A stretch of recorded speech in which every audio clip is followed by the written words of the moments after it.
بعض ہمارے اہل علماء کرام شیعہ کو پکا کافر کہتے ہیں اور بعض کافر کا بھائی کافر کہنے میں کافر وافر شیعوں میں 20 قسم کے لوگ ہیں, معتدل بھی ہیں. تو میں یہ کہتا ہوں کہ کسی مسلک کو کافر کہنے کے بجائے آپ یوں بولو کہ جس کا یہ عقیدہ ہے وہ کیا ہے, کافر ہے.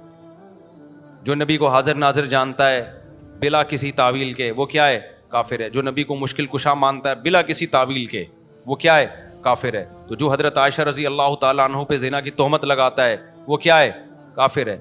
تو چاہے وہ سنی ہو, چاہے وہ شیعہ ہو, چاہے وہ بریلوی ہو, کیونکہ نام فرقوں کے لے کے اس میں ایک تو مبالغہ بہت ہو جاتا ہے. بعض دفعہ سارے وہ کر نہیں رہے ہوتے ہیں, ہم سب کو لپیٹ دیتے ہیں اور پھر فرقواریت اس سے بڑھتی ہے, نفرتیں پھیلتی ہیں. اپنے ملک کو پہلے بچاؤ, جو تو حالت ہو گئی ہے ہماری, لڑ کے ایک دوسرے کو ویسے ہی پڑھ کے کوٹ دیا ہم لوگوں نے. آسٹریلیا سے سوال ہے کہ ہم جا رہے تھے وہاں سے اگر نماز پڑھتے ہیں کہ ہم ان کو منع کرنے والے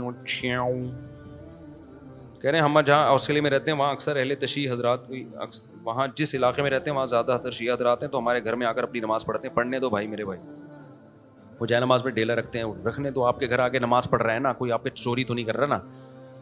بار بار میں ایک بات کہتا ہوں, دوسرے کے مسلک کو چھیڑو نہیں, اپنے مسلک کو چھوڑو نہیں. ہاں جب وہ حق کی تلاش میں آپ کے پاس آئے دلائل, تو علماء سے دلائل پوچھ کے اس کو محبت کے ساتھ سمجھا دو. مان جائے ٹھیک ہے, نہیں مانے اس کی مرضی ہے بھائی. اتنی دنیا میں اور کچھ ہو رہا ہے تو کیا ہو گیا. تو یہ ضرور ہے کہ کوئی بھی شخص, چاہے وہ سنی ہو چاہے وہ شیعہ ہو, آپ کے سامنے صحابہ کی گستاخی نہ کرے. وہ اب بولو بھائی یہ حدود سے کیا ہو رہا ہے. دیکھو کوئی عیسائی آپ کے گھر آتا ہے, وہ نبی کو نبی نہیں مانتا, نہیں مانتا نا, تو آپ کو پہلے سے پتا ہے نہیں مانتا, پھر بھی آپ کے گھر آتا ہے, کھانا کھا کے چلا جاتا ہے. لیکن وہ آ کے آپ کے پیغمبر کو برا بھلا کہنا شروع کر دے, تو آپ کہو گے بھائی اب یہ کیا ہو رہی ہے, یہ زیادتی ہو رہی ہے. آپ کہو گے یہ کیا ہو رہی ہے, یہ زیادتی.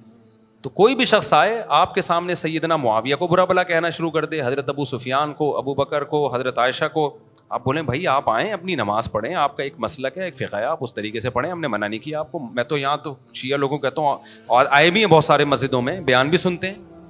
ایک دن کسی جذباتی نے پکڑ لیا کہ شیعہ آئے نکالو. میں نے کہا تو مجھے بہت غصہ آیا, میں نے کہا کس بیس پہ نکال رہے ہو بھائی, آپ مجھ سے پوچھے بغیر آپ یہ کام کر رہے ہو. تو یہ بدتمیز ہر جگہ پر ہوتے ہیں. میں نے کہا آئیں بیٹھیں بھائی. تو